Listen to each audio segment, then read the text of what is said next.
Gets caught in the crossfire. Gets caught in the crossfire. Assalamualaikum warahmatullahi wabarakatuh. Saya Jerry Hendianto dari Fakultas Syariah dan Hukum Universitas Islam Negeri Sumatera Utara, kelompok 97 KKNDR. Di sini saya akan mengangkat tentang hak asasi manusia atau HAM. Apa itu hak asasi manusia?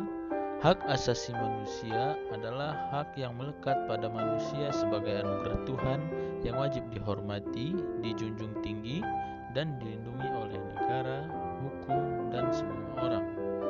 Secara umum, HAM bersifat kodrati, yang artinya HAM adalah hak yang telah menjadi kodrat manusia. HAM bersifat universal.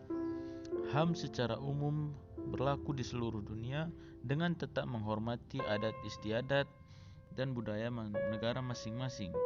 HAM juga bersifat langgeng, yang artinya HAM adalah hak manusia sejak dari dikandungan hingga meninggal. Manusia memiliki hak yang tidak dapat dikurangi, yaitu hak untuk hidup, hak untuk tidak disiksa, hak kemerdekaan pikiran dan hati nurani, hak beragama, hak untuk tidak diperbudak, hak untuk diakui di hadapan hukum, hak untuk tidak dituntut atas dasar hukum yang berlaku surut. Hak-hak itu adalah hak yang tidak dapat dikurangi dalam keadaan apapun. Hak-hak selain itu tergolong sebagai hak-hak yang dapat dikurangi. Contohnya, hak berorganisasi dan hak berekspresi. Namun, HAM dapat dibatasi.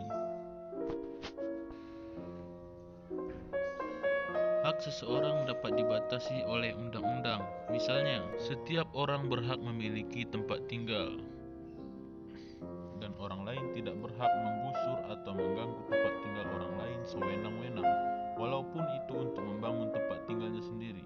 Atau pemerintah tidak berhak sewenang-wenang menggusur tempat tinggal tersebut tanpa menjalani prosedur.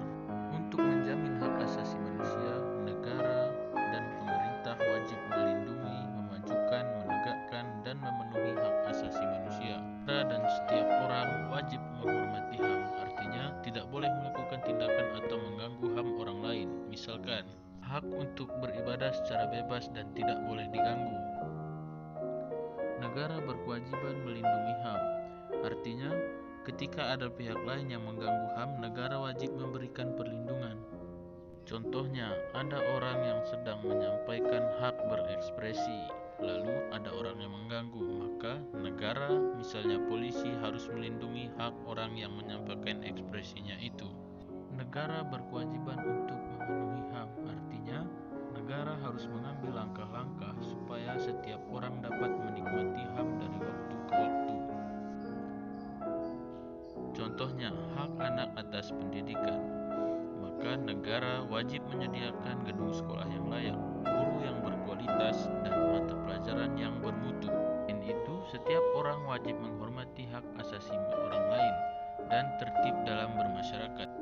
Namun, dalam menjalankan hak dan kebebasannya, setiap orang wajib tunduk dalam batasan yang ditetapkan oleh undang-undang agar dapat menghormati hak dan kebebasan orang lain.